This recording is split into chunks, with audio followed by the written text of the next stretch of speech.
And hey, Roger, do you for questions, do you want them to interrupt you, or do you want me or some of us read the questions to you, or do you want to hold to the end? Maybe hold them to the end just so we get through.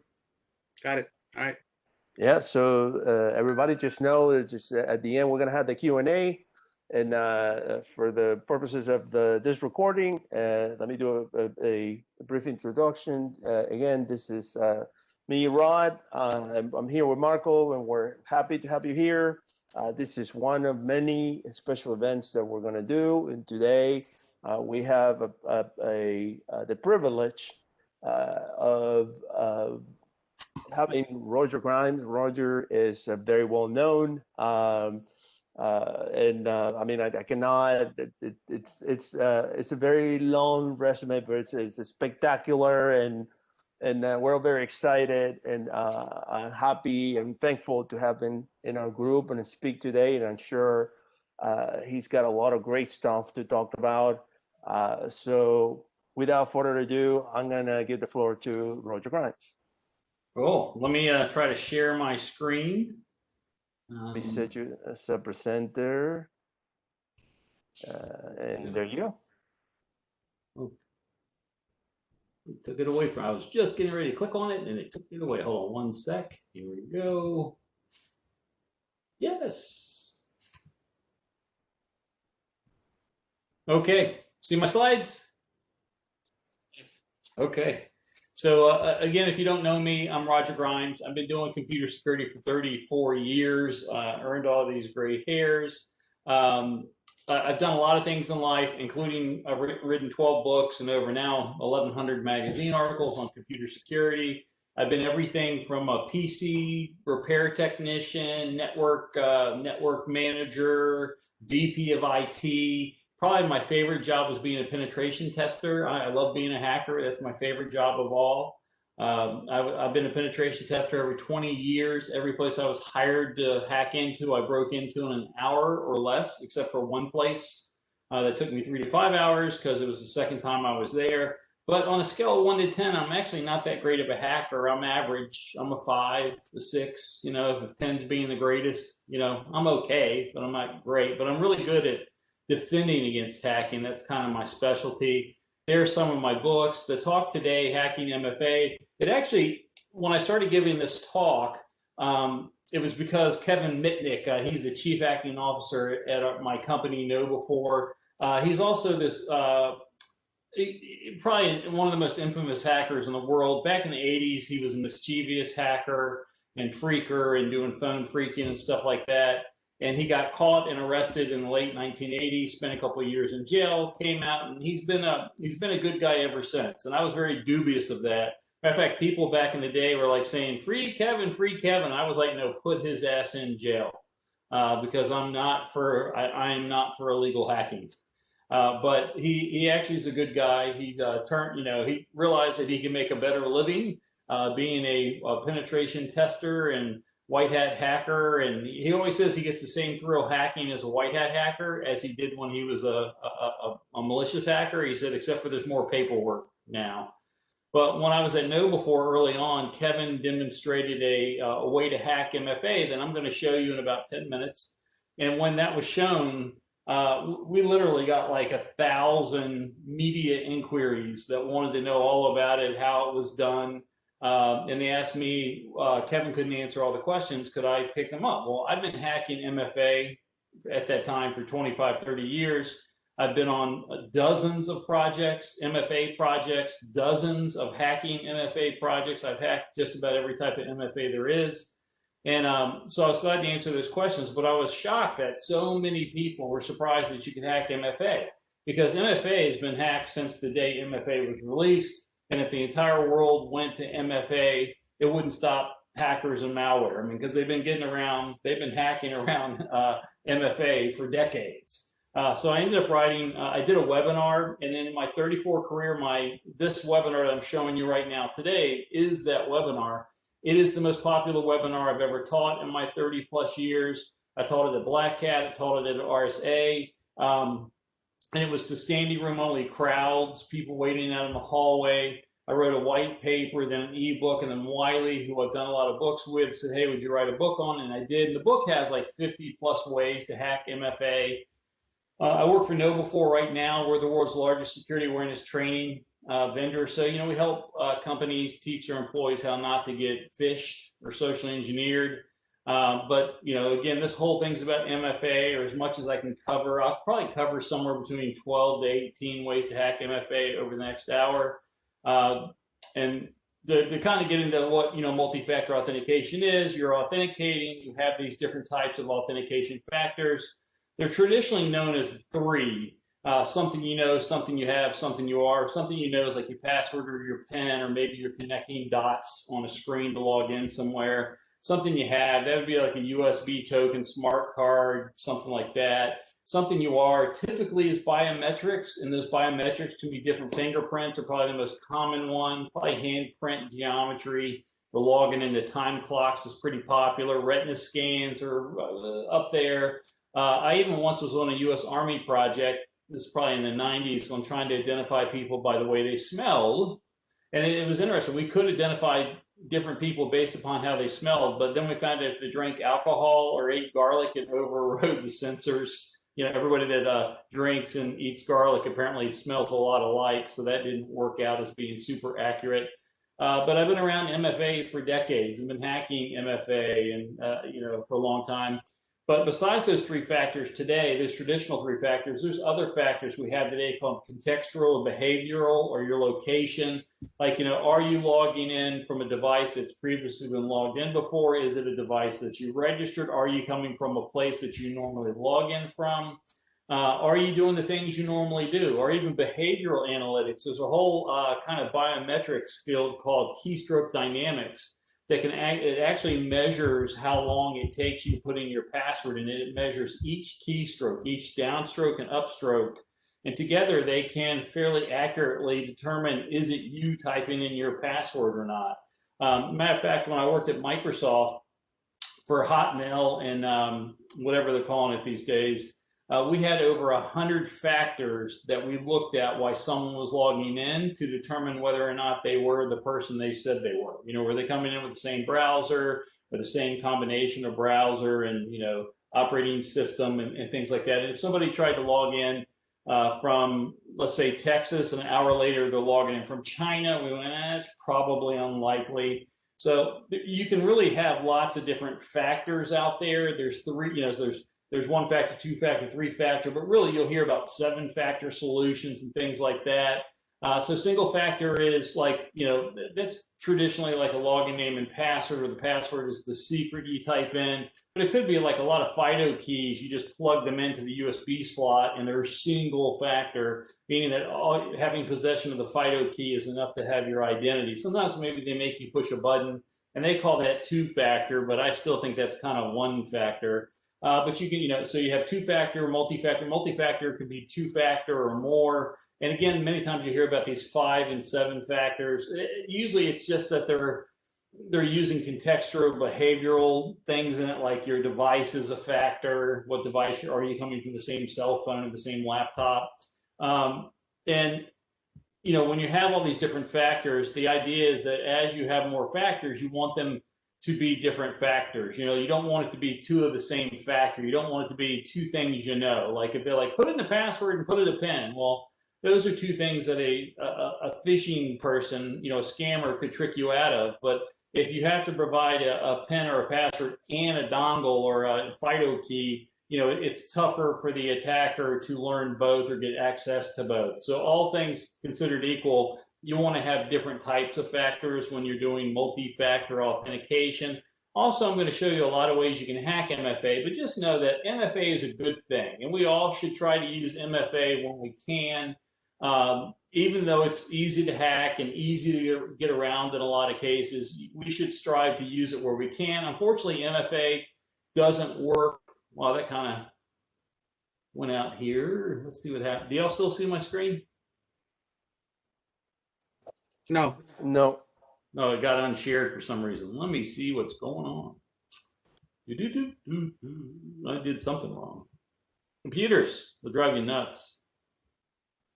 Here we go again. But MFA doesn't work with even 2% of the world's websites and services. So we're probably all for the next 5 or 10 years going to have to have a combination of passwords and MFA. And I don't know if you're like me, I have to use multiple MFAs. Most of us probably do.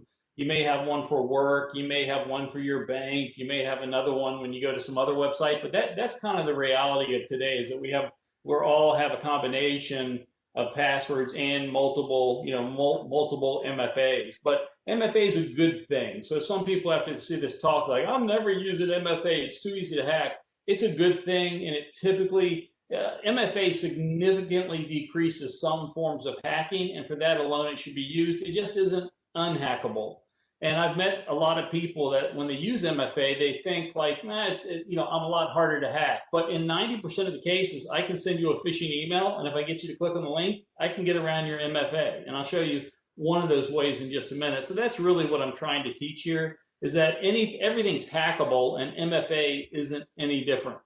Although to understand how you can do some of the hacking, there's at least three different components of authentication. You have your identity, or your identifier, which is like your login ID. So it could be a NetBIOS name, it could be your Windows login, it could be an LDAP login, it could be your email address, it could be a DNS address, it could be it could be your digital certificate. But in any authentication system, it has to have some type of namespace, LDAP, DNS, Active Directory.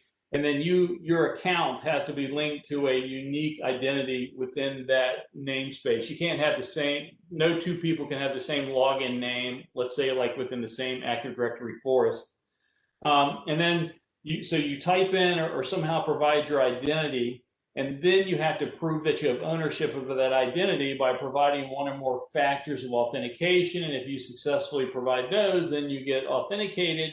And then almost always you're going to be given an access control token, which is kind of a license that says this person has successfully authenticated.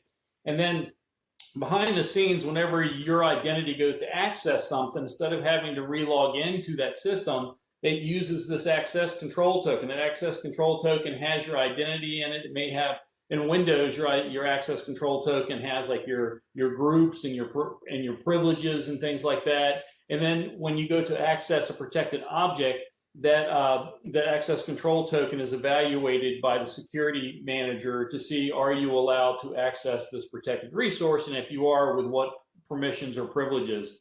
On a website, that access control token is almost always a cookie. It's just a text-based cookie that's put into your browser that has some type of identity identifier, global unique identity identifier that's tracked to your account. But this is an important point. If I've lost you, if you're going to sleep already, pay attention here, because 99% of IT security people don't know this small point. And that is, no matter how you log on in, whether it's username and password, smart card, FIDO key, fingerprint scanner, the access control token that you get after you successfully log on in looks the same for everyone. I don't know what I thought years ago. I thought years ago, like if I used a fingerprint scanner before I understood this concept, I thought my fingerprint was somehow being sent around the network. And when I was logging into a database or opening a document, somehow, Active Directory was, was using my fingerprint, like, oh yeah, that's Roger's fingerprint. But that's not what happens. If you log in with a fingerprint or a password, let's say in your laptop, you then get a Kerberos ticket or token or NTLM token, and it looks identical, whether or not you logged in with a username and password, or you used a fingerprint or a smart card or a FIDO key. The access control token that you're given, like when you log into a website, no matter how you logged into that website, you get a text-based cookie after you're through. And if an attacker can grab that access control token, they can steal your identity for that session or for that software or for that network. And one of the most common ways this is done is something called network session hijacking. It's been around for decades and decades. The first time I saw it occur was in the late 1980s. I first wrote about it in 1989. I wrote a lot about it in 1991. Millions of people have been hacked because of network session hijacking. And essentially what goes on with this is, again, the hacker has to trick the victim into some sort of man-in-the-middle attack where the attacker can see everything that's sent between the client to the server and then everything from the server to the client. So they typically trick the victim to going to a man-in-the-middle website, proxy website, and then no matter how the victim logs on in, whether it's password or two-factor, the attacker just waits for the access control token to be granted by the server. The attacker steals that token and then takes over the session. And that's what I'm going to show you in just a minute. But again, this is the most common way that it's done. It's been done for decades. Is that a bad guy's got to convince a victim to visit a rogue website of some sort. They prompt the victim to put in their credentials, MFA or otherwise. The victim puts it in. The bad guy's software actually is capturing all that and proxies it to the server, and anything the server wants, like if the server's like, you need to put in your MFA credentials, it proxies that back to the user. The user doesn't know that it's occurring. The server doesn't know that it's occurring. But then finally, when the victim logs on in successfully and the server sends the access control token, the attacker steals that token, takes over that session, usually changes the password and kicks the real victim out. So I'm going to get ready to show you a video that Kevin, this is the video that Kevin Mendick did a couple of years ago that made so many people were shocked.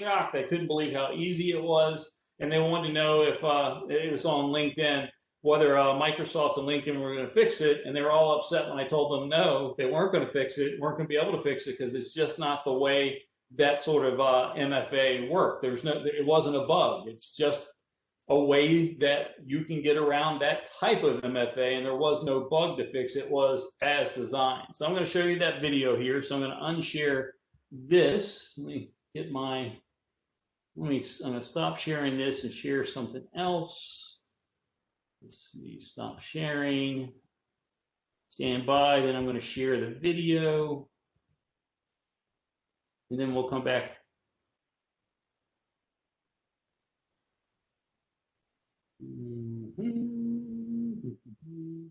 Other applications, is it here? Maybe I have to, oh, there it is. Okay. Share this.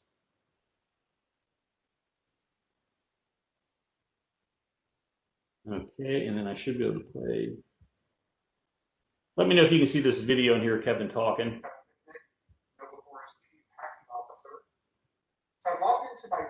Can y'all hear that or see it? Yes. Okay. And if you take a look at the second email here, I'll go ahead and open it. It appears to be an email from LinkedIn. And ordinarily, when somebody wants to join your network on LinkedIn, LinkedIn will actually send an email to your email address notifying you of that. If you're interested, you can go ahead and click interested, log into your LinkedIn account, and authorize that person to actually become a connection.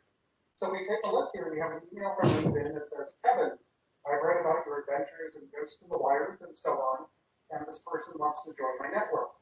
But this is actually a phishing attack. If we take a look here at where the email is originating from, it's not at linkedin.com, it's at this domain called llnkpp.com, which people might overlook. So let's go ahead and pretend that we're the victim here and go ahead and click on interested. And what that is going to do, it's going to redirect us to the LinkedIn website to go ahead and log in. But let's move this over. Right. Let that load. If you take a look over here, we have a blank white page, which is going to become very important in a moment. And this is the attacker terminal section. So let's go ahead and bring back virtual machine that's now connected to LinkedIn to authenticate, because we, again, clicked on interested in email.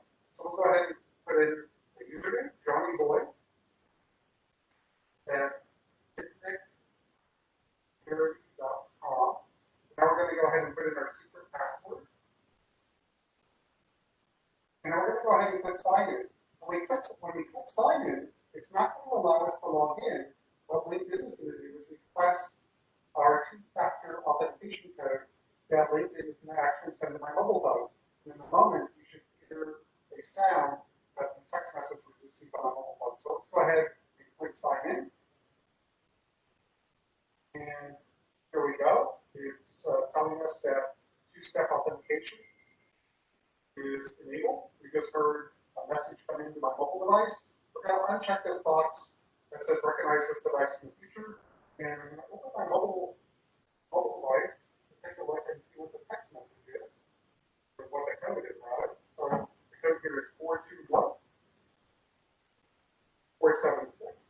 We're going to go ahead and click verify. And when we do so, it's going to log us into my LinkedIn account. So now we're logged into the LinkedIn account. Well, let's take a look at the attacker session over here on the left. So we're going to scoot this over to the right. And over here, what we have is what we're able to intercept. So we're able to intercept the email address, which is johnnyboy@security.com. We're also able to intercept the password to the account, which is before rocks. And over here, this is not the actual 6-digit code that was intercepted because you can't really use the 6-digit code again, the second factor. But what we're able to do is intercept the session cookie. And if you're able to steal the session cookie, or rather the attacker is able to do so, you don't even need your password or second factor code. They can simply load the session key into a browser and they actually become you. So let me show you how this works. We're going to highlight the cookie. We're going to copy it to the clipboard, and then we're simply going to open up Chrome in incognito mode. Incognito mode just means with privacy. So now we're going to go to the real LinkedIn website. We go here. Obviously, we're not authenticated. Now it's wants us to log in with our credentials, but we don't have to do so. We're going to go ahead and go into developer tools. We're going to go into the console. So what we're going to paste through the console is the session cookie that we stole from the victim, which is myself, by the way. I'm going to close the session, and all I simply have to do is log into the victim's account with their session cookie, simply hit refresh now. I hit refresh, and here we are. We're logged in, or rather hacked, my own account. So pretty wild, huh? I don't think anyone that's seen something like this for the first time doesn't fail to be a little impressed with it. And when this first came out, Kevin was, again, inundated. People know, well, is Microsoft going to fix this? And, people asked, were we going to report it as a new CVE, common vulnerability exploit? We're like, no, it's the opposite of new. It's been done this way for 30 years. Kevin used a hacker tool called Evil Jinx that sets up, it can set up as a bunch of different man-in-the-middle proxies. And it's been around for 10 or 12 years. It's been hacking around MFA for 7, 8 years. And there are literally dozens, if not hundreds of ways to do this. Even if you're older like me, there used to be a browser, if you used to, probably about 10 years ago, Firefox was a really popular browser, and some guy came out with something called Firesheet. And you could just add this add-in to your Firefox browser, push a button, and capture everybody's cookies. You could go into a coffee shop and then just snag everybody's cookie, and that's before everything was HTTPS encrypted. But again, this type of attack works against probably 90% of MFA. There's some types of MFA like FIDO2 that it won't work against because there's a pre-registration of the device and a pre-registration of the website.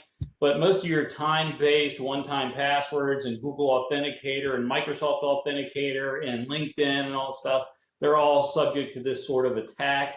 It happens in the real world all the time. Here's a news story where the poor cryptocurrency people, they're hacked all the time.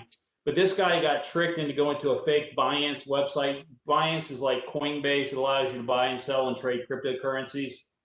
But he got tricked into going to a fake Binance website, and it stole his login credentials, including his 2FA code that was sent to him by Google Authenticator. So he thought he was protected because he was using multi-factor authentication with Google Authenticator, but it didn't help him. This has been going on for decades. Here's some other news stories where Iranian phishers bypass 2FA protections offered by Yahoo Mail and Gmail. It says here, the victims would enter passwords into a fake Gmail or Yahoo security page, and the attackers almost simultaneously enter the credentials into the real login page In the event that the targets, the victims' accounts were protected by 2FA, the attackers would redirect the targets to a new page that requested the one-time password and would steal it with a man-in-the-middle attack. So this has been done all the time. Another popular way is that was called man-in-the-middle. This I just call man in the endpoint, but the idea is that if your device gets compromised by hackers or malware, the device that you're using, the hacker or the malware can do anything that you can do. So if they kind of don't care how you authenticate, they just wait till you authenticate and then they take over your computer, or they, most of the time they'll start a second hidden browser session. In Windows and Linux and Macs, you can actually start a second desktop session that the current logged in user can't see, but it will still use the same cookies and same MFA. So they can insert backdoors and keyloggers. They can steal your network access control token. They can invalidate your protection altogether. But a really popular one that's been around since the 80s, the late 80s, is called Bancos Trojans, which means banking Trojan in either Portuguese or Spanish. But the reason why these are called Bancos Trojans is when they first appeared in the 80s, they were mostly happening in Brazil and South America, because Brazil and South America had banks, but they didn't have a lot of ATMs. So they're the first cultures to go online, with e-banks a whole lot. But what these banking Trojans do, and they're still around today, they've stolen billions of dollars a year, is they infect your computer like any malware. Any malware that, worm, virus, Trojan, or whatever gets into your system. So social engineering, unpatched software, whatever. They infect your system, and then they monitor where your browser goes on the internet. So they look at the URL. Every time you type in something, it's constantly checking the URL. And then when you go to your bank, if it's one of the, 200 banks they're looking for, they kind of perk up. They wait for you to log on in. They don't care how you log on in, whether you use MFA or not. But as soon as you've successfully logged in the background, they open a second hidden browser session and steal all your money. So you think you're just checking your bank balance, or you're transferring, $100 to your kid or something like that. But all of a sudden, in seconds, you're robbed. All your money is gone. And they've been around forever. Here's a news story from 2019. Said 11 members of it was called the CISM malware network. They used a stealthy banking Trojan to steal $100 million, and that's just what the law enforcement knows about, from 41,000 victims. There are hundreds of these groups in the world that are constantly stealing billions of dollars every year, called banking Trojans. They even they've moved on to the mobile platforms. I'm not going to play this video here, but this is a video where it's kind of neat. The Trojan would pretend to be an Android battery optimization app. And if people downloaded it to make their Android last longer before it ran out of the batteries, it would wait till it would do nothing until the user at some point in time logged into PayPal. And when they logged into PayPal, it would all of a sudden kick off a bunch of keystrokes. So the user logs into PayPal, and if you look in that video, you can see the keystrokes happening in about a second or two. But by the time the person's like, what the heck is going on there? They're back to the normal PayPal screen, and they don't realize that their money just got stolen. Today, a lot of mobile phone malware, like EventBot, is a very popular one. All it is a mobile banking Trojan that steals money.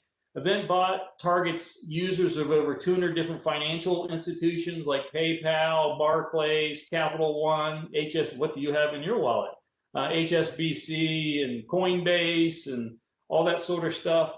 And again, if you look down here in the left-hand corner, it said not only can it grab passwords from more than 200 financial applications, but it intercepts the two-factor authentication codes as well.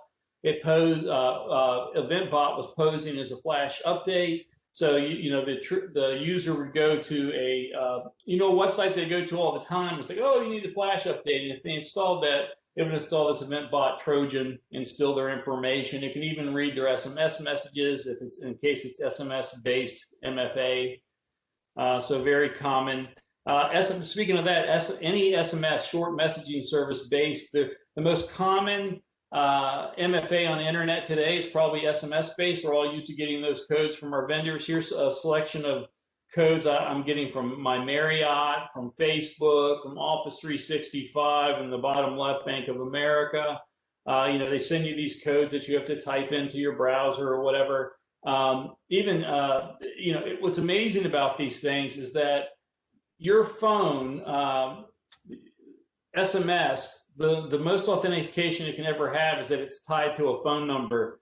And if you don't recognize that phone number, you don't really know who that is. So I can send you a message claiming to be Bill Gates, and you wouldn't know whether or not it's Bill Gates. But there's a lot of different ways to hack SMS-based MFA.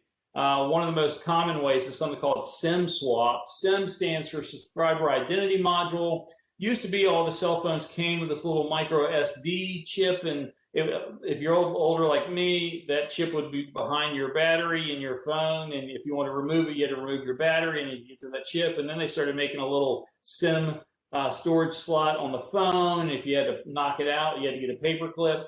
These days, most of the time, they don't have a separate micro SD card. It's just a virtual area on your phone. But that SIM subscriber identity module, that it's just memory storage area that stores a bunch of different information that makes your phone and assigns your phone number to that phone.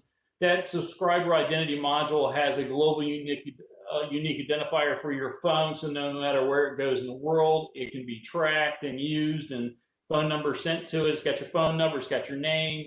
And what hackers found out is that if they could get your SIM information sent to their cell phone, that their cell phone became your phone.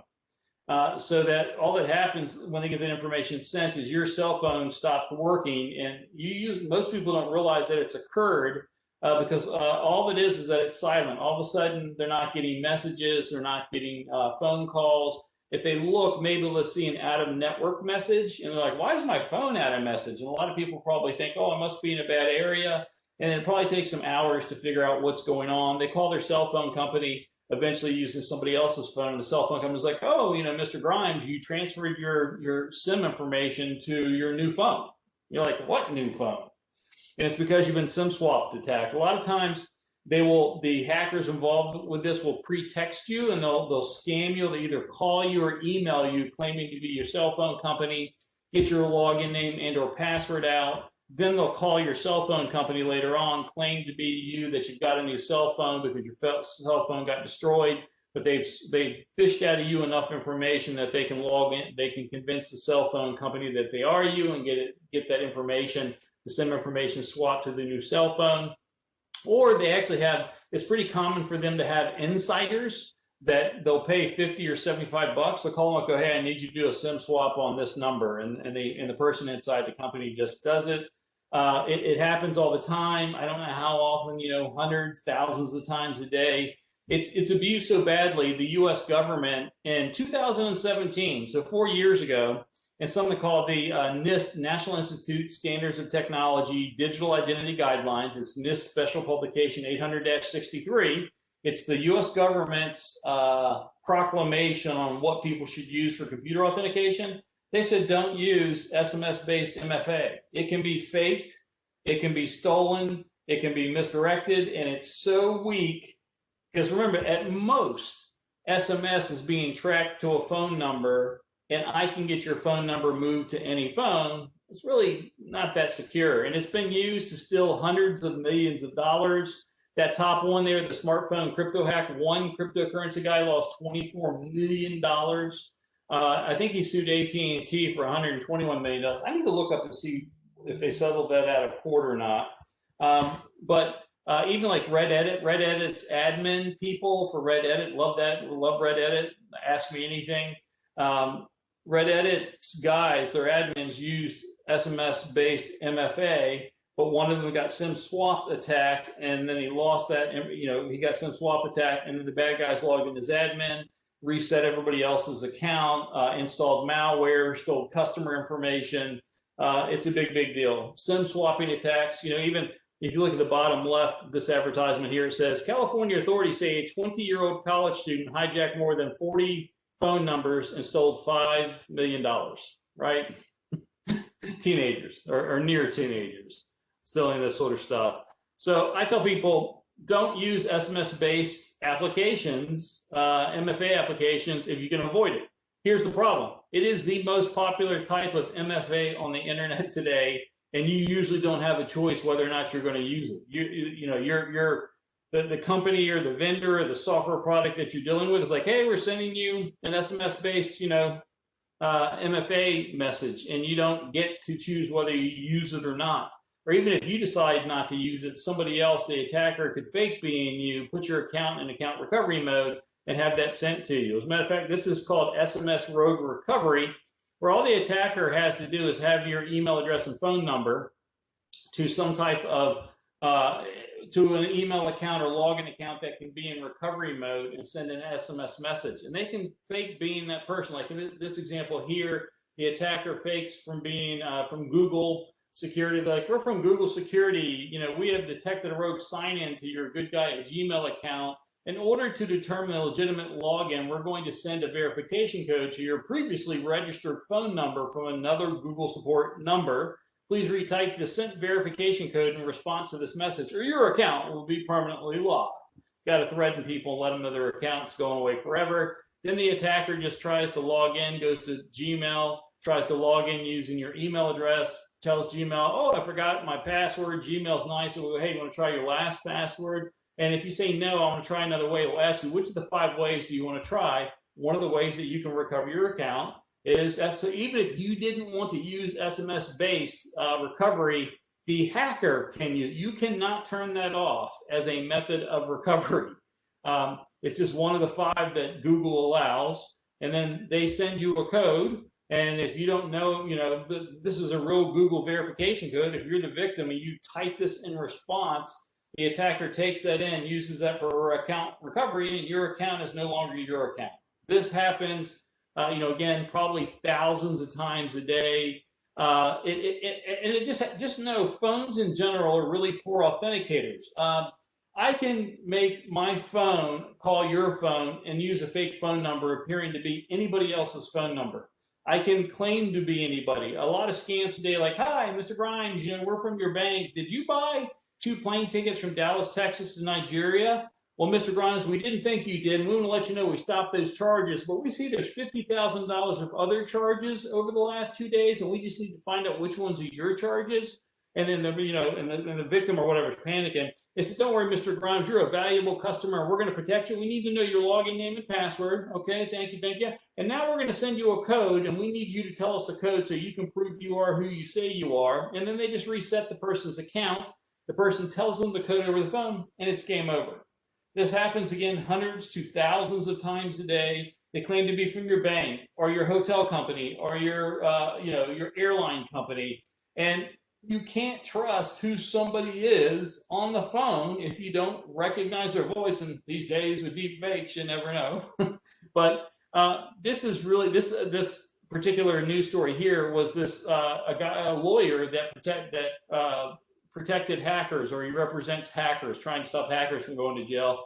And he got scammed to the point where he actually gave the code, and it was only after he gave the code, and he actually was lucky enough, he was logged into his email, his banking account at the same time, and he didn't see any fake transactions before he gave his code, but from the moment that he gave his code, he started to see fraudulent transactions happen. So he figured out what was going on there. But this is really, you got to watch out for it.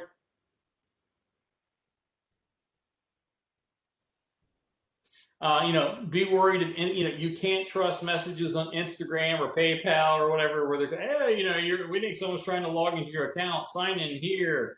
You just can't trust these sort of, fake alerts or people saying that they are who they are. So defenses are, be aware of rogue recovery messages. Recognize that if someone sends you a PIN, you almost never type it back in response to the message. You almost always put it into a browser in another chain. We call it out of a channel attack, or out of channel, a second channel. But avoid using SMS-based MFA whenever you can, if you can, because it just can't be trusted. Out of all the types of MFA that are out there, MSS-based ones are probably among the easiest ones to hack. And let me say, the telephone companies understand about these SIM swapping attacks, because SIM swapping has been going on for 20 years. And so the telephone companies train their technical support people not to do the SIM swap attacks, unless they're criminal and being paid to do it. But the hackers will call up these tech support people at AT&T and Verizon and T-Mobile and try to trick them into transferring that SIM information. Well, the telephone companies tell the technicians, the tech support people, follow this script, and if you always follow this script, you'll never get tricked, and you'll protect yourself and protect your customers and that sort of stuff. But any tech support person can be socially engineered by a really good social engineer.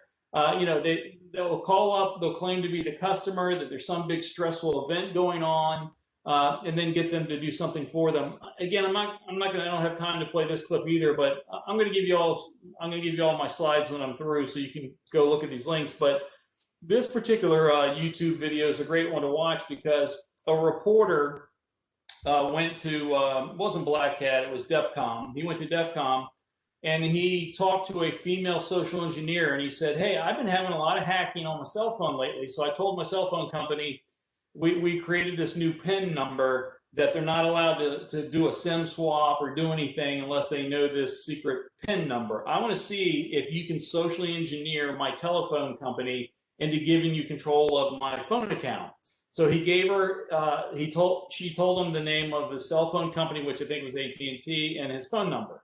And from that, he said, I want to see if you can socially engineer them out of my information. She did it in 5 minutes. She downloaded 2 videos of babies crying, and then she pretended to be a female with sick, hungry, starving babies. So the babies are crying in the background. She calls, AT&T tech support. She claims to be the wife of the guy that she was supposed to transfer their phones. They're moving, and she was supposed to transfer the phones, she was late in doing it, and she's got the babies crying. She's like, I'm sorry, I got 2 babies sick, and they're crying. She's like, yes, honey, I'm doing it. So she acts like she's being browbeat by the husband because she's not doing it. So does the tech support person help her out? Absolutely. She knows nothing. The tech support person asks her the email account or the login names that he uses. She just takes guesses. The tech support person says, no, that's not it. That's not it. How about this one? Does this one sound familiar? She's like, oh yeah, that's his old email account that he used to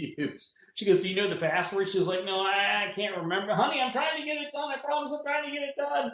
And the tech support person at AT&T just not only gives her the email account and password and lets her take control of the account, but the social engineer then says, oh, my daughter is going to college, moved into a dorm today. Can I get her a phone charged to my account? Oh, I can. Thank you very much. And you can just see the reporter going, he just can't believe how easy it was to social engineer tech support, but that's the way it is. Another type of hack, these are pretty, I don't want to say super common attacks. Well, they're not uncommon, but they're not super common. But a lot of us have these one-time based password tokens. It used to be back when I first started in computers, the only MFA that was out there was these RSA secure ID keys. And they have this code, it changes every minute. You got to type in the code. These days, a lot of us, probably the most common MFA that isn't SMS-based is probably Google Authenticator. Every minute you get this 6-digit code and you only get a minute to use it. All of us that use these sort of time-based one-time password things, we all know the stress of trying to type in this 6-digit code before it expires and we have to type in another one. But the way that they work, all of them, is that when they're set up, something generates what's called a shared seed value, just a randomly generated number. And that number has to be stored on the device or the software instance that's generating the seed number or the changing number. So that seed value is randomly generated. It's stored in the authentication database. It's stored on the device or in the software. Then what's usually in a database is a global unique identifier. It's either tied to a global unique identifier or the person's email address or something. It's usually tied uniquely to that instance. And then there's an algorithm. So they take the seed value plus the global unique identifier of the device or software instance. And then there's an algorithm that then adds the current time. And that time will generate this 6-digit code that's not supposed to repeat anytime soon. It's only good for a minute. But the problem is that if someone gets a hold of that seed value database, because that shared secret has to be in, at least those shared secrets have to be not only in that device, but also have to be in the authentication database. And in the case of RSA secure IDs, though that shared secret value is going to be at the RSA company or will be at your company, like on a separate server next to your web server. And attackers will find those databases. And if they find the databases that have the seed value and the global unique identifier for the device or software instance, they can create additional unauthorized instances of those devices. And I used to use a program called Cain Enable back in the early 90s. You still download Cain Enable, although I say be careful. It has been updated in like 10 years, and it could have a Trojan in it these days. But a lot of people used to use Cain Enable, and it had an RSA secure ID token generator. So you had to have the serial number, which is on the back of anybody's RSA key, and then you had to have that seed value. They called it a key, but it was just a seed value. And if you put that in there, you could then create virtual instances of that RSA secure ID.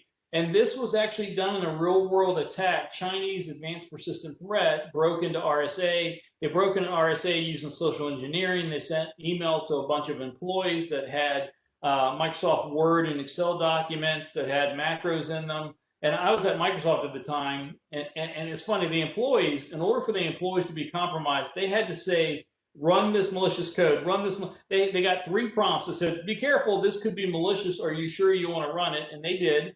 But then the Chinese advanced persistent threat hackers broke into RSA. They stole everybody's RSA seed value databases, including Lockheed Martin. They then generated additional instances of Lockheed Martin's RSA secure IDs, broke into Lockheed Martin, stole some military secrets. So it happens in real life. Happens more with Google Authenticator, though. Google Authenticator, if you used that before, usually you'll be sent this QR code, quick response code. That QR code really is just an 80-bit number. It's just the seed value. And if anybody can get, the wild thing is that code never expires. If any hacker ever comes across your QR code, they can set up an instance of your Google Authenticator, and it will never expire, and create a second, a second instance of it. Here's a news story, or here's where somebody was posting on Reddit. He had a bunch of cryptocurrency stolen. This guy. He goes, I'm now 95% certain as to how the 2FA was bypassed. When I set up Google Authenticator for 2FA, I left a copy of the key in my email. Anybody reading this should probably be shaking their head. The moral of the story is, when you're signing up for 2FA, destroy the key that was used. I know a lot of people that take pictures of that key, the save for safekeeping in case they have to set it up again. I know a lot of people that keep it in an email. I know a lot of people that delete it, but they don't delete their trash can ever, so it's really still in there. Hackers look for these Google Authenticator QR codes, and if they find them, they create a second instance, and it's game over because they can now pretend to be you. And again, Google Authenticator uses an 80-bit secret key. U.S. government says that any one-time password device should use a minimum of 128-bit key because 80 bits is too weak and can be hacked. But that's kind of beside the point. But the idea is, remember, anytime someone's trying to crack a one-time password device, they have to know the seed value. In this case, it's the QR, the 80-bit value that's in the QR code. They've got to know the instance, and it's typically tied to someone's email address, usually a Gmail address, plus an application or a login of some sort. And then they have to know the Google Authenticator algorithm. Well, it turns out Google Authenticator was a public algorithm. It started out, Google Authenticator is a public project, and you can still download a project called Pharaoh from GitHub, and you put in that seed value, hit enter, and boom, it starts to tell you what the next value is going to be. So it's not that hard to generate an additional instance of the Google Authenticator if you can find that seed value.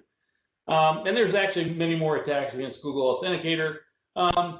Another attack type is where, suppose you require 2FA, the website, most of the time you can go recover it. Well, all the major MFA vendors, Gmail and Microsoft and Yahoo and stuff, they realize that people lose their MFA solution, their cell phone gets lost, they lose their password or whatever. So they always have these reset options.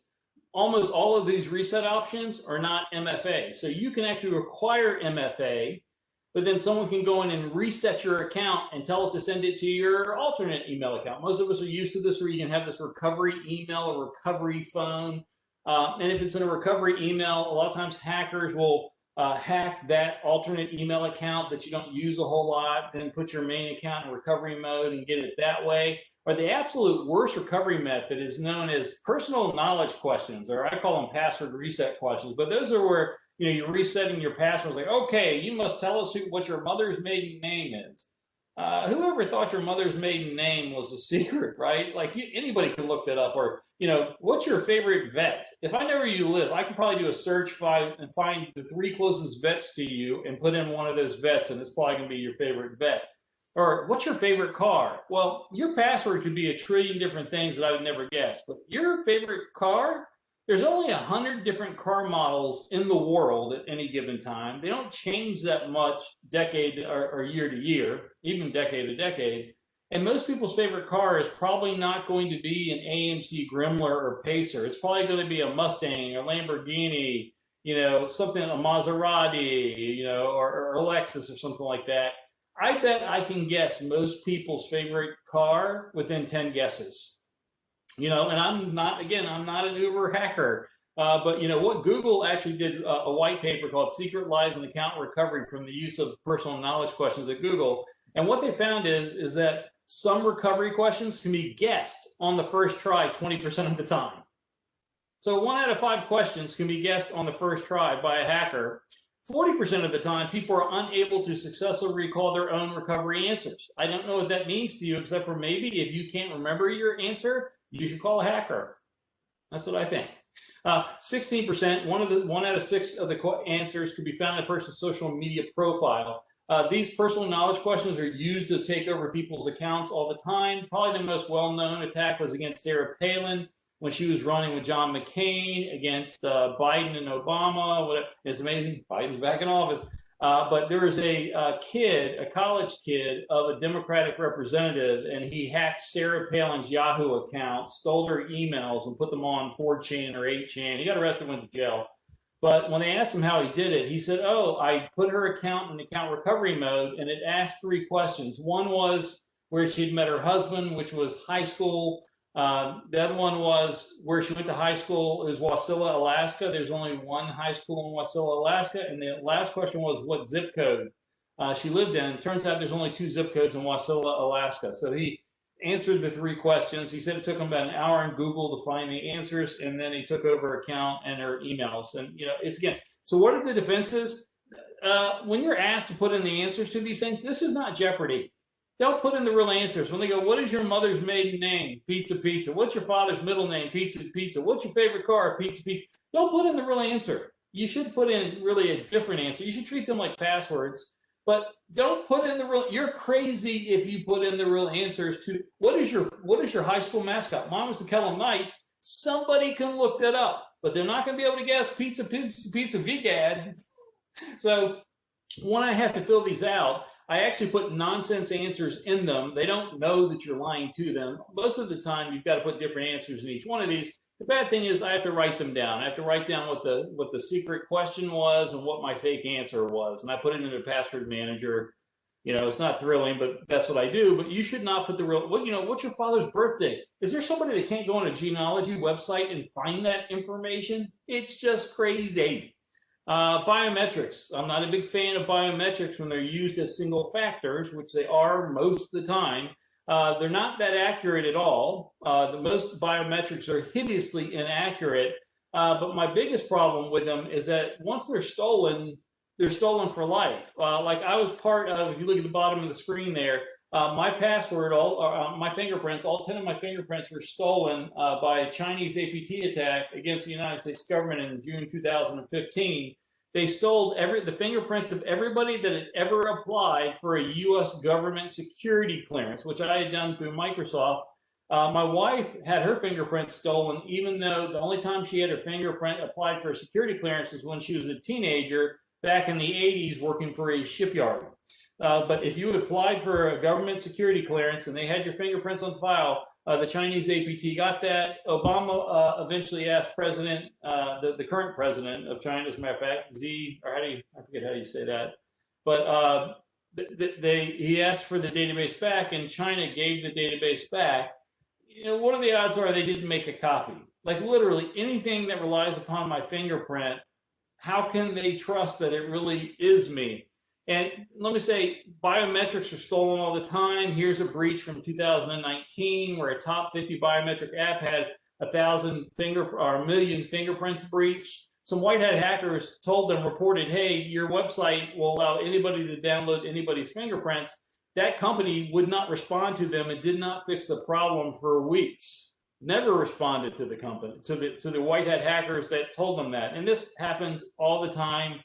Another type of attack is these, if you've got a password, anytime you type in a password, login name and a password, you can only guess a couple of times or maybe 6 times before it locks that account out. Or for whatever reason, and every MFA implementation that requires you to put in a number, a 4-digit code or a 6-digit code or whatever, the version 1 of that software never has account lockout. I don't know why, but I've never seen MFA where you're required to put in a number that won't stop you from trying thousands of numbers. I don't know why it is, but every implementation always is that way. This one researcher found on Instagram, when Instagram implemented MFA, I think there was a 4-digit code, which meant if you have four digits, that would, in 9 numbers or 10 numbers, that means you can have up to like 10,000 or 9,999 guesses or whatever. But he found that he could only guess, he could guess up to 250 times by IP address. So it didn't lock it out after 6 guesses. It only locked it out after 250 guesses. And only, and the way that you could get more guesses is just to have a new IP address. So he bought a bunch of computers for like $12 on Amazon AWS and guessed away and cracked and hacked it because their account lockout was 250. I mean, everybody in their right mind would need 250, and it happens all the time. Slack, I use Slack. Slack also had the same thing. They had this password reset page that would send a code to somebody, and it turned out you could brute force that code. It never stopped you from guessing. And it happened to cPanel, which is a really popular admin console, and it happened to this UAA, and it happened to Grab Android app. I had never seen an MFA app that required a code that actually had account lockout on the number of times you could guess when it was out in the first version. They always fix it, but I don't know why they don't do account lockout. All MFA is buggy as heck. If you did, all MFA is just software at some point, and they all have bugs. If you want to freak yourself out, just put in buggy MFA code. You'll get 1 million results back. But it really happens all the time. I love this headline here. It says, after ignoring it for months, Uber finally fixes the 2-factor bypass bug after all. Like literally, this is not uncommon for when someone reports a bug with MFA that the vendors just don't fix it. The biggest bug I ever remember was in 2017 called the Rocco vulnerability. This involved public-private key cryptography, asymmetric cryptography. If you know about public-private key cryptography, the idea is that you and only you have a private key that nobody else sees. And if anybody else was able to guess your private key, they could become you. It's attached to a related public key, and that public key can be given out to anybody, and it doesn't compromise your private key. It's the whole way the whole thing works. Well, it turned out there was this vendor that made software and hardware. It made dynamic link library, DLL libraries that Windows and other products use. It made software that was put into firmware of chips. Well, when they generated RSA keys, public keys, 2048 bits or smaller, which was almost all of them at the time, turned out that they had a bug, and if someone found your public key, they could immediately generate your private key. Let me say this again. They had a bug. It was in hundreds of millions of devices. It was in YubiKeys. It was in almost every smart card back in 2017. It was in the trusted platform module chips of every enterprise Windows laptop.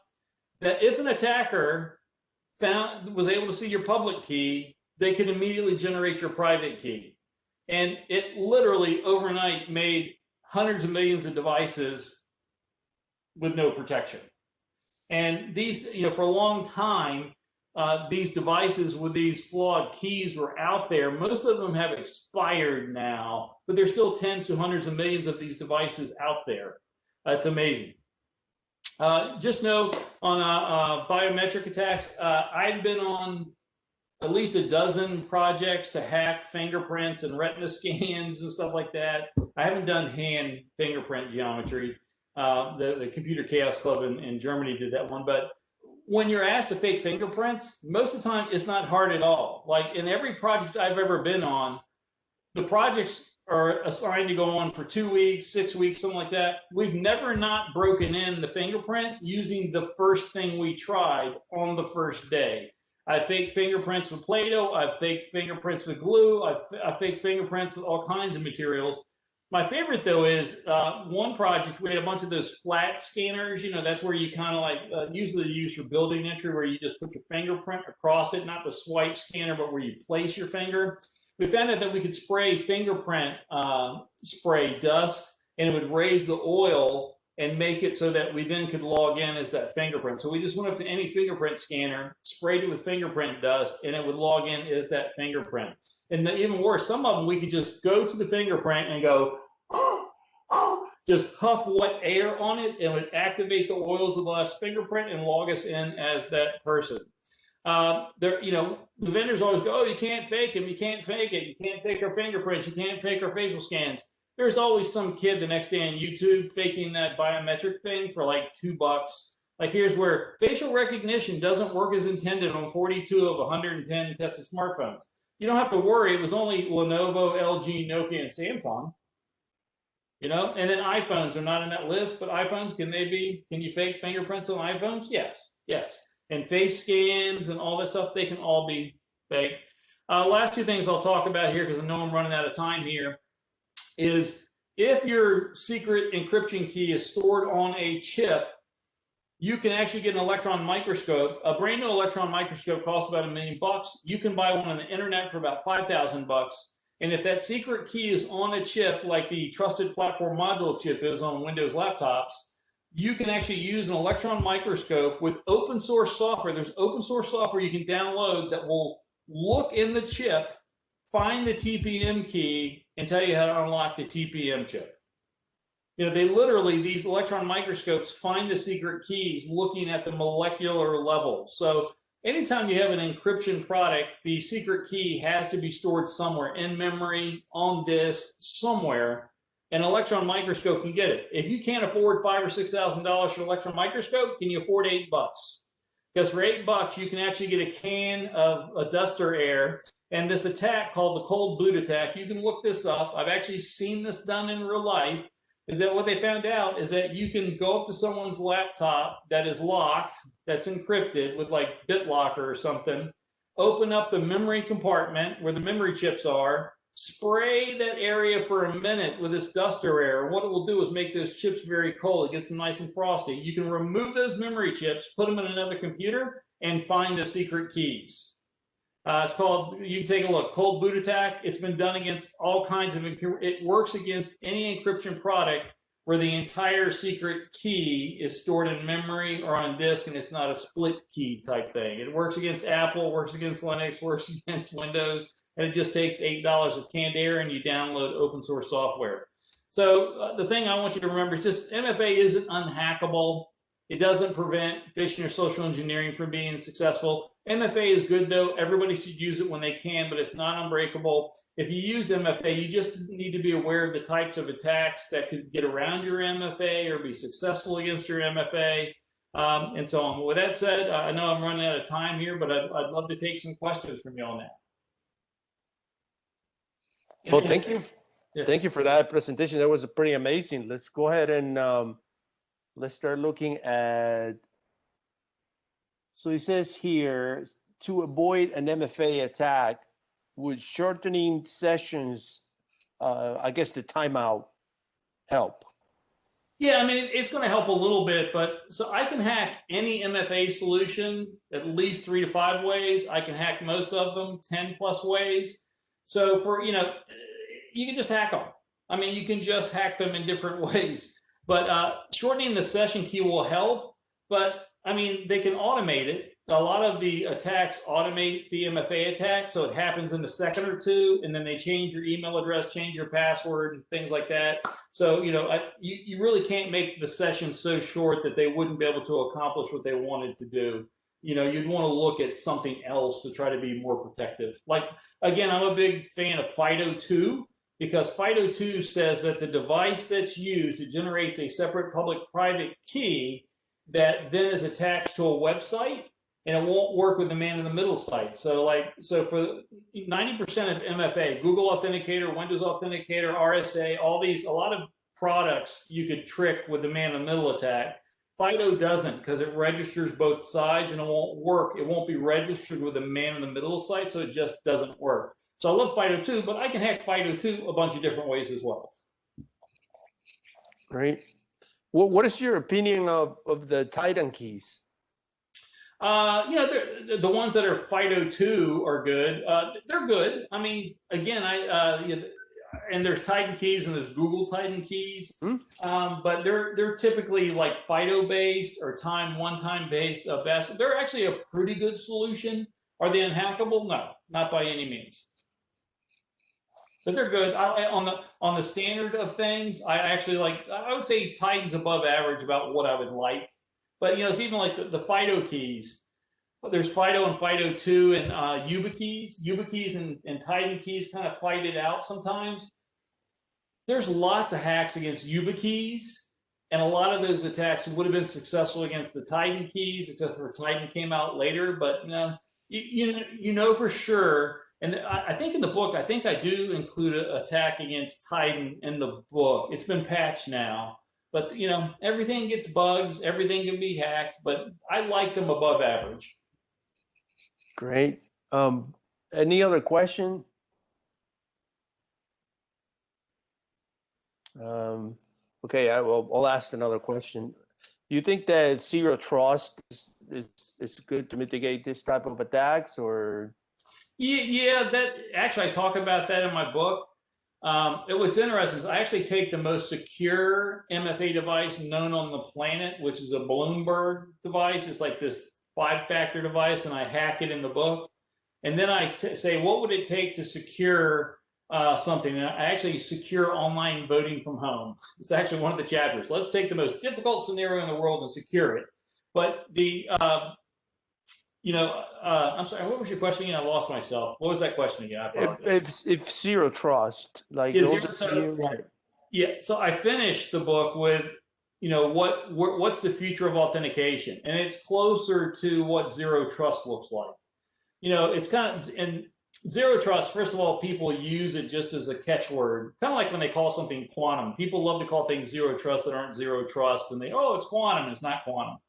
But I always say zero trust is kind of like your credit card, which is you can use your credit card and it works most of the time, but then every now and then your bank, like maybe you're buying a large screen TV at Best Buy and your credit card company go, hey, is this really you? Well, zero trust is kind of that way. It uses the combination of things to do a trust rating on you. So one thing that I think will be integral to all zero trust is, are you coming from the same device that you normally come from? Are you coming from the same location that you're normally from, or same IP address? Are you doing the types of transactions? So the future of authentication is probably not MFA or passwords. It's probably going to be something what's called frictionless and zero trust. Yeah, so the future of authentication is something that looks a lot more like zero trust, which looks at the amalgam of everything that you're doing and that you are, to decide whether you're doing high risk or low risk things or behaviors or contexts. And again, Microsoft and Google are already evaluating hundreds of variables on you every time you log into their accounts and you don't know it, because they get like 1 million accounts stolen every day. Every day, Microsoft and Google have 1 million accounts stolen by hackers. So they've come up with some really sophisticated forms to try to fight it. They're not perfect, but yeah, so you asked about how I like zero trust. For the things that really are zero trust, I like a lot, but there's a lot of false stuff out there. I think everything's like, we're zero trust. I'm like, no, you're just no trust. Cool. Guys, any other questions? I was just gonna say, if you can show us your book, so everybody, know. Yeah, please. Yeah, certainly can't hurt if you want to look at it or buy it. But it's called Hacking Multi-Factor Authentication, and it's a good book. It's a good book. It just came out, I think, November, December of last year. But I even talk about how to pick the best MFA for you or your company. Like, what is the process you should go? Because that's a very common question. Like, what MFA should I get? There's a lot of things that go into it. Number one is what does it work with? Like some people, I like Google Authenticator. Google Authenticator doesn't work with 2% of the websites and services in this world, you know, and it's one of the biggest. So you have to start, first you have to say, what am I trying to protect? And then try to figure out, well, what MFA solutions would even protect what I'm trying to protect? Then I start to ask, well, do I want a hardware token? Do I want biometric? You know, but you got to ask a couple other bigger questions even before you get to the actual solution. A question that always comes to you know, people have asked us in the past, between like Google Authenticator and Microsoft Authenticator and like Auth, you know, like do you have a preference? Do you have a recommendation? You know. Yeah, so you know, all those are all I think middle solutions. I hacked them all, or you know. And they've all been hacked multiple times. Auth's been hacked. You know, it's the longer you've been around, the more popular you are, the more you get hacked. And so what I say with a lot of those is, you know, as long as when someone identifies that they've been hacked and they fix it fairly quickly, you know, it's like Windows or Google browser. You know, Microsoft Edge and Google Chrome get hacked all the time, but they're pretty quick on fixing it. You want the same thing with your authentication. And Auth has been hacked to death, and Auth's been hacked to death, and Google Authenticator gets hacked to death. But most of the time, the Google Authenticator is a weird one at times, right? There's a whole lot of stolen, that code gets stolen man-in-the-middle attacks, and they could fix it by requiring device registration, like the FIDO keys do. Matter of fact, FIDOs, I love anything that's FIDO-based, FIDO2 based, I love, and you can still hack them. But one of the things I love about FIDO2 is they're one of the few vendors that actually puts out a document going, here's the ways you can hack our products. And you know, and here's the ways you can prevent those hacks. I mean, that to me gives me confidence that that's a fairly secure solution. But they're all good, they're all bad at times. The ones that there's more that I don't like. So if you the ones you mentioned, I like, they're in the middle. They use open standards. There's a lot of them that roll their own crypto, run away from those. I'm not a big fan of SMS-based. I'm not a fan of biometrics, especially if it's single factor, which is pretty common. But there are some biometric, like I'm worried about biometrics if your fingerprints get stolen. But there are, like when you do a fingerprint scan, what happens is it takes the ridges and valleys of your fingerprint, and it makes every ridge and valley a point, so that your fingerprint actually gets converted to something that looks like a star constellation. And that star constellation is what gets scanned in and stored, and it's what it gets scanned against.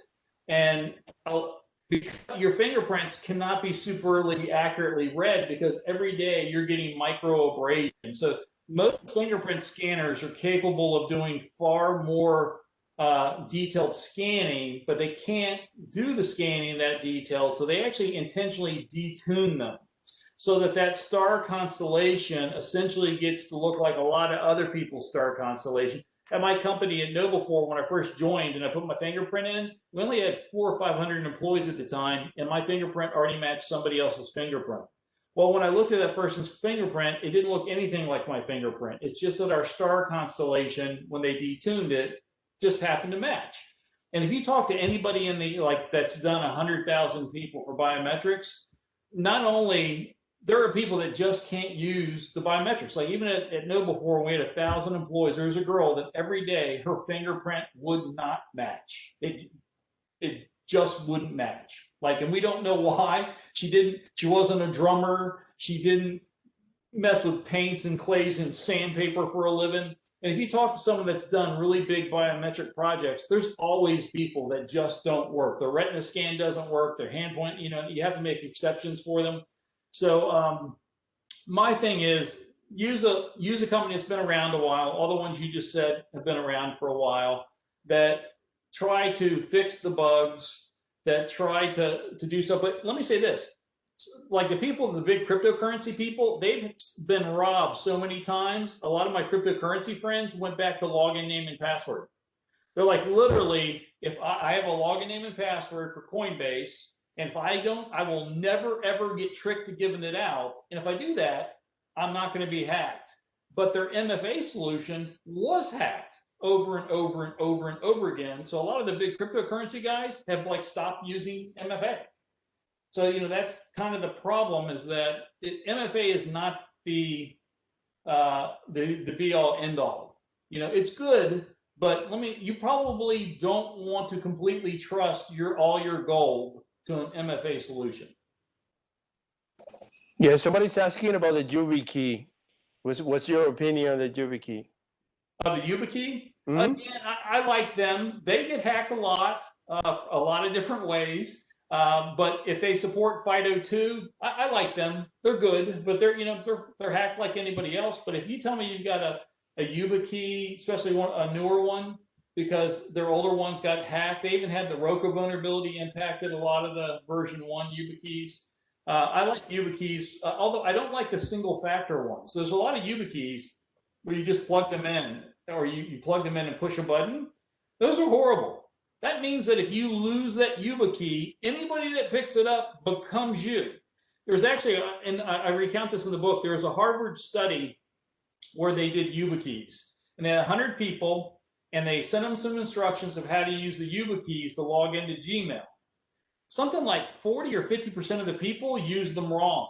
There was like 20% of the people thought they were using it right, but weren't using it at all. Some people plugged them in upside down. Some people damaged them. Some people thought the little push button was a fingerprint scanner, and that they thought they were working the whole time, but they were not working. So they had this like hideous failure rate for a single factor YubiKey. And that told me anything harder than single factor YubiKey, you're going to have failures with people. But here's the wildest thing. At the end of this study, they actually gave all participants, they said, thank you so much, and we're going to give you the YubiKey. You get to use that YubiKey for the rest of your life or whatever. They waited 2 months, called them back. All 100 people had not used it. All 100 people decided not to use it. They didn't want to be bothered by using it because it was too hard to use. And you plugged it in and pushed a button. On top of that, something like 40% of the people gave it away. They thought it was a memory storage device, and they gave them to their friends, to their kids, or put it in like a common company storage bin, meaning whoever then picked it up, if they used it, would log in as them. Like, it's insane. So I'm a big believer on two-factor MFA. And a lot of people think that YubiKeys are always MFA. Nah, it's single factor too. And I don't like single factor. Great. There's one question here. I think you touched on it, but if you could wrap it up with like a set of practices that you recommend, which obviously a lot of them are in the book, but if you were to choose at least 3 that everybody should consider when thinking about MFA. Yeah, so one I just mentioned, which is try to use a reputable company that uses open standards. You know, so FIDO2. If YubiKey tells me it uses FIDO2, I like it, and it's been around. And make sure that it's a responsive company. There are the vast majority of MFA vendors out there are fly-by-night, have almost no customers. So you want to use a bigger MFA customer that people have heard of and used. And I think it's sad if you're a new MFA vendor, I'm telling people to avoid you, and that's not a good thing. But you just, they're not proven. You don't know what their security policies are. You don't know if they're going to update. But on top of that, I'm also the biggest thing to get out of this is to educate yourself and anybody you give MFA to. Like if I give somebody Google Authenticator or Microsoft Authenticator or LinkedIn MFA, I would, as an administrator, I go, listen, you still could be tricked out of your MFA. Like the email could send you to the wrong website and it looks like the right website. So you need to pay attention to the link you're clicking on to make sure it's a real link. If I'm giving SMS-based, if all of a sudden we're using SMS-based MFA, which I again tell you shouldn't, but I would tell people, listen, if you get a code telling you to put in another code to some other SMS message, you're being tricked. Or if someone calls you on the phone claiming to be us or claiming to be Google or Microsoft, you do not know that it really is Google and Microsoft. So my biggest recommendation, it's in every chapter. In every chapter I go, here's a solution, here's a solution. I put all the solutions. The first bullet point every time is education. Because so many people think that, oh, I got MFA, I don't need to worry, I just plug it in, or biometric, or I got a YubiKey or Titan key, I'm safe. And you're not. It just requires, it's like people's brains. It's as if we gave people passwords and went, go use your password, it's safe. No, when we give people passwords, like, hey, we're never going to ask you for it in email. We're never going to call and ask you for it. And there's a lot of ways you can be tricked out of it. I mean, same thing with MFAs. You just have to give a little bit of guidance. That's my number one. And then go with a refutable solution with somebody that uses open standards. That would just be in general. Although I'm doing my, on March 8th at my company, I'm doing a webinar on that topic about everything I would recommend that you should do around MFA. That's a March, well, actually it's not March 8th, March 10th. Brand new webinar, but it's, hey, what MFA should you choose?